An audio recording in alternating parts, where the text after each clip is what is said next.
बिस्मिल्लाहिर्रहमानिर्रहीम। Welcome to video session of A Z international publishing house. आज हम कैपिटल सीरीज के text book of mathematics grade 1 का unit number 1 जिसका नाम होल नंबर्स है, इसके बारे में स्टडी करेंगे। और हमारा फोकस्ड SLO यानी स्टूडेंट लर्निंग आउटकम जो है वो फिर से वही रहेगा जो हमने लास्ट वीडियो में तज़किरा किया था, लेकिन उसमें हमने सिर्फ इसको कंपैरिजन की हद तक देखा था। आज हम जो है उसे ऑर्डर नंबरिंग सीखेंगे कि ऑर्डरिंग वाला क्या है। यानी एक SLO का एक हिस्सा हमने डिस्कस किया पार्शियली, अब हम उसका दूसरा हिस्सा डिस्कस करेंगे जिसमें हम ऑर्डरिंग ऑफ नंबर्स के बारे में सीखेंगे। क्लियर है? चलें जी, स्टार्ट करते हैं अपना टॉपिक आज का, ऑर्डरिंग ऑफ नंबर्स।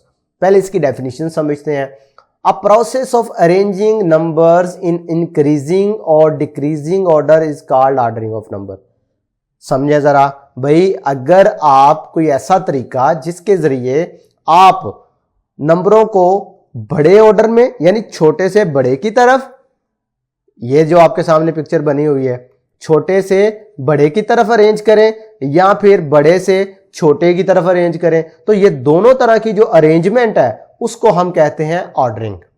यहां तक बात समझ आ रही है? चलिए मजीद पिक्चर से समझने की कोशिश करते हैं। अली इज गोइंग अपस्टेयर, यानी क्या कर रहा है? अली ऊपर की तरफ जा रहा है। तो मैंने आपको बैकवर्ड काउंटिंग में भी ये चीज समझाई थी कि जब आप ऊपर की तरफ जा रहे हैं इसका मतलब है आप नंबर्स बढ़ रहे हैं, यानी फॉरवर्ड काउंटिंग का यूज कर रहे हैं। तो फॉरवर्ड काउंटिंग में हमने पढ़ा था कि नंबर्स बढ़ते हैं, जैसे 0 है तो फिर 1 हुआ, 1 से 2, 2 से 3, 3 से 4, 5, 6, 7, 8, 9 और फिर सबसे बड़ा इनमें से 10। यानी जैसे जैसे आप नंबर्स को आगे लेते जाते हैं तो ये बड़ा नंबर आता है आपके पास। तो इस तरह की जो तरतीब होती है ना, इस तरह की ऑर्डरिंग, इसको हम बोलते हैं इंक्रीजिंग ऑर्डर। यानी देखो नंबर जिसमें इंक्रीज कर रहा है, इस तरह की अरेंजमेंट को इंक्रीजिंग ऑर्डर कहते हैं। इसका एक और नाम है असेंडिंग ऑर्डर। ठीक है? इसी तरीके से अगर वही लड़का यानी जो अली है अब डाउन स्टेयर जा रहा है, अभी पहले ऊपर की तरफ जा रहा था तो नंबर बढ़ रहा था, अब नीचे की तरफ जा रहा है तो नंबर कम हो रहा है। तो जब बड़े से छोटे की तरफ आप अरेंजमेंट करते हैं ना नंबर्स की, यानी डिक्रीज कर रहे हैं नंबर्स को, तो इस सूरत में हम क्या कहते हैं? इस तरह की ऑर्डरिंग को डिक्रीजिंग ऑर्डर कहते हैं।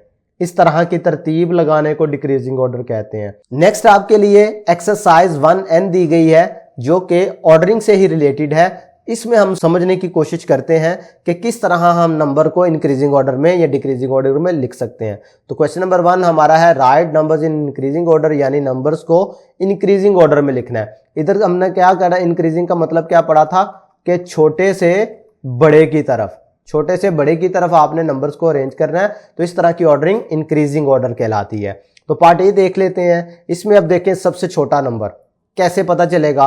काउंटिंग, जब भी कोई नंबर दिया गया आपने फौरी काउंटिंग ज़हन में ले आनी है। इंक्रीजिंग ऑर्डर है तो आपने फॉरवर्ड काउंटिंग ज़हन में ले आनी है। ठीक है? फॉरवर्ड काउंटिंग को ज़हन में रखें। चलें जी, फॉरवर्ड काउंटिंग में तीनों नंबरों में से सबसे पहले कौन सा आता है? 1, उसके बाद 3, उसके बाद ये वाला 5। तो लो जी, ये इंक्रीजिंग ऑर्डर आ गया। पार्ट बी में देखें तो फिर काउंटिंग वाला देखें, काउंटिंग फॉरवर्ड काउंटिंग को यूज करें तो फॉरवर्ड काउंटिंग में इसमें देखें पहले 4 आता है, इसलिए आज से फिर 6 आता है और एंड पे 9 आता है। पार्ट सी में भी इसी तरीके से आप फॉरवर्ड काउंटिंग का यूज कर सकते हैं। पार्ट डी में भी, पार्ट ई में आपको करवाता हूं। अब देखें हमने क्या करना है? छोटे से बड़े की तरफ जाना है। अब इसमें से ये वाला तो कैंसिल हो जाएगा क्योंकि ये सबसे बड़ा है, हम छोटे से बड़े की तरफ जा रहे हैं ना। अब मसला रह गया 4, 7, 5, 9 के दरमियान। तो देखें इनमें से सबसे पहले कौन सा नंबर आता है?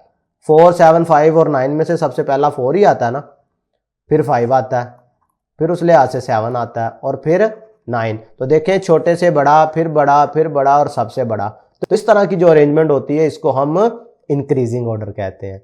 इसी तरह क्वेश्चन नंबर 2 जो आपको दिया गया है वो डिक्रीजिंग ऑर्डर के हवाले से है कि नंबर्स को आपने डिक्रीजिंग ऑर्डर में लिखना है। अब इसके लिए आपको बैकवर्ड काउंटिंग का सहारा लेना पड़ेगा। ठीक है? बैकवर्ड काउंटिंग क्या थी? 9 से अगर स्टार्ट करो तो 9, 8, 7, 6, 5, 4, 3, 2, 1। अब इसमें हर आने वाला नंबर जो है वो छोटा होता जाता है। बात समझ आई है? अब हमने करना क्या? डिक्रीजिंग ऑर्डर का मतलब भी क्या है? यानी सबसे बड़े नंबर से आपने लेकर छोटे की तरफ जाना है। पहले क्या था? छोटे से बड़े की तरफ, अब बड़े से छोटे की तरफ। चलें देखते हैं। 6 to 5 में अगर आप देखो तो पहले कौन सा नंबर आता है? 6 आता है, लिहाजा ये इनमें से बड़ा है। फिर 5 आता है तो ये उससे छोटा है, फिर 2 आता है तो ये उससे छोटा है। इसी तरीके से 391 की बात करें तो सबसे पहले कौन सा है इधर 9, इसका मतलब है ये सबसे बड़ा है। उसके बाद देखें तो ये 3 आता है ऑर्डरिंग में तो ये उससे छोटा है, और 1 इन दोनों से छोटा है। पार्ट सी इसी तरीके से सॉल्व कर लेंगे। पार्ट डी देख लें, इसमें हमारे पास अगर देखें तो सबसे बड़ा नंबर जो है वो है 9, और सबसे छोटा नंबर जो है वो देखें तो ये बनता है 0। इसका मतलब है हमने क्या करना है, सबसे बड़े से सबसे छोटे की तरफ जाना है। ये सबसे बड़ा हो गया, ये सबसे छोटा हो गया। अब रही इनकी बात, अब 9 से छोटा कौन सा है 4, ये इस तरीके से काउंट करना। देखें ये पहले आ रहा है ना तो ये 4, ये छोटा होगा। फिर उसके बाद देखें तो ये 3 आ रहा है, फिर देखें तो 2 आता है। तो ये इस तरह से आप इसको डिक्रीजिंग ऑर्डर में लिख सकते हैं। अब पार्ट ई जो है ये आपको होमवर्क दे रहा हूं, आप लोगों ने खुद सॉल्व करना है। भाई देखें ये सबसे बड़ा है तो ये तो सबसे पहले लिख दो, ये सबसे छोटा है इसे एंड पे लिख दो, बाकियों की अब अरेंजमेंट कर लेंगे आसानी से। क्वेश्चन नंबर 3 में देखें, arrange the following numbers in increasing and decreasing order. अब ये सारे के सारे 2 डिजिट नंबर हैं, तो 2 डिजिट नंबर्स में आपने किस तरीके से इसको इंक्रीजिंग और डिक्रीजिंग में लिखना है। इसमें आप एक पोर्शन हल कर लेंगे तो दूसरे वाला आपके लिए बहुत आसान होगा। कैसे अभी बताता हूं। सबसे पहले देखें, अब ये आ गए हैं 2 डिजिट, तो आपने क्या करना है, इनकी टेंस प्लेस देखनी है। सबसे पहले ये 2 है, 4, 8, 9, 7, 6, 5, 4, 1 और 2। इंक्रीजिंग ऑर्डर का मतलब क्या होता है, इसका मतलब होता है छोटे से बड़े की तरफ जाना, छोटे से बड़े की तरफ। अब देखें टेंस प्लेस में सबसे छोटी जो प्लेस कौन सी आ रही है 1, इसका मतलब है भाई ये नंबर है सबसे छोटा। उसके बाद टेंस प्लेस में सबसे बड़ा नंबर आता है 9, इसका मतलब है ये वाला है जी सबसे बड़ा नंबर, इसको लिख लो लास्ट में। लो जी 2 का मसला हल हो गया। उसके बाद अब आप 1 से आगे ऑनवर्ड देखते जाओ। अब प्लेस वैल्यू टेंस वाली चेक करो, ये 2 है, फिर 4 है, फिर 7 है, 6 है, 5 है और 4 है, फिर 2 है। यानी इनमें से सबसे छोटे वाली 2 ही है, लेकिन मसला ये है ये भी 2 वाला है, ये भी 2 वाला है। अब हमें कौन सा पता चले भी इन दोनों में से कौन सा छोटा है, तो उसे हम पहले लिख लेते हैं। तो फिर उसके लिए हम उसकी 1s प्लेस कंपेयर करते हैं, यानी 2 और 9। तो 2 और 9 में से 2 छोटा होता है क्योंकि ये पहले आता है, 9 बड़ा होता है क्योंकि ये बाद में आता है। तो लिहाजा इधर 22 हो जाएगा और इधर हम बाद में 29 लिखेंगे। इसको भी आपने क्रॉस लगा दिया। अब बकाया जो नंबर रह गए हैं उनको देख लेते हैं। इसकी प्लेस देखो 4 है और इसकी भी 4 ही है। अब इन दोनों में से जो छोटा होगा वो पहले आएगा, तो 41 पहले आता है, ये छोटा है, 42 बाद में आता है, ये बड़ा है। इसको भी आप कैंसिल कर देंगे, ठीक है। अब हमारे पास नंबर बच रहे हैं 81, 71, 67 और 55। फिर से इनकी 10th प्लेस देखो, सबसे छोटे वाली 10th प्लेस कौन सी बनती है 5, इसका मतलब है ये इन चारों से छोटा है, ये हमने इधर लिख दिया। अब हमारे पास बचे 3 नंबर, एक बचा ये 67, 71 और 81। ये देखें सबसे छोटी प्लेस इसमें 10th वाली कौन सी बनती है 6, इसका मतलब है ये दोनों से बाकी दोनों से छोटा है, इधर 67 लिख दो।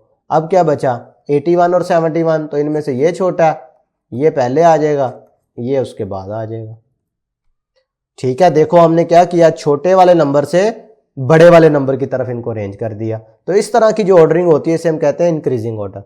अब देखिएगा जरा कमाल देखिएगा डिक्रीजिंग ऑर्डर वाले का, कि अगर आपको एक ही क्वेश्चन की इंक्रीजिंग और डिक्रीजिंग ऑर्डर दी जाए तो आप एक कर लें और दूसरा बड़ा आसान हो जाएगा। कैसे भाई, आपने इधर से इस तरफ अरेंज किया ना, अब आपने दूसरे वाले में इधर से इधर अरेंज कर दो। देखो कैसे भाई, ये 99 था, इसको आप ले आओ इसकी जगह पे, फिर 81 था, इसको उससे अगले में ले आओ, 71 को इधर ले आओ, यानी उलट कर देना आपने, ठीक है भाई। देखो ना सबसे बड़ा नंबर ये था, ग्रेटेस्ट यही था ना हमारे पास नंबर, और स्मॉलेस्ट ये था। तो इस तरह की अरेंजमेंट को हम क्या बोलते हैं, डिक्रीजिंग ऑर्डर। तो आज के वीडियो लेक्चर में हमने ऑर्डरिंग को सीखा कि 2 तरह की ऑर्डरिंग होती है, एक इंक्रीजिंग ऑर्डर, दूसरा डिक्रीजिंग ऑर्डर। फिर हमने 1 डिजिट की ऑर्डरिंग सीखी, 2 डिजिट की ऑर्डरिंग सीखी और उसकी प्रैक्टिस की। और मैं उम्मीद करता हूं कि आपको ऑर्डरिंग का कॉन्सेप्ट मुकम्मल क्लियर हुआ होगा। आपने लाजमी तौर पे इनकी प्रैक्टिस करनी है ताकि ये कॉन्सेप्ट आपको याद रहे। आज के लिए इतना ही, अल्लाह हाफिज़।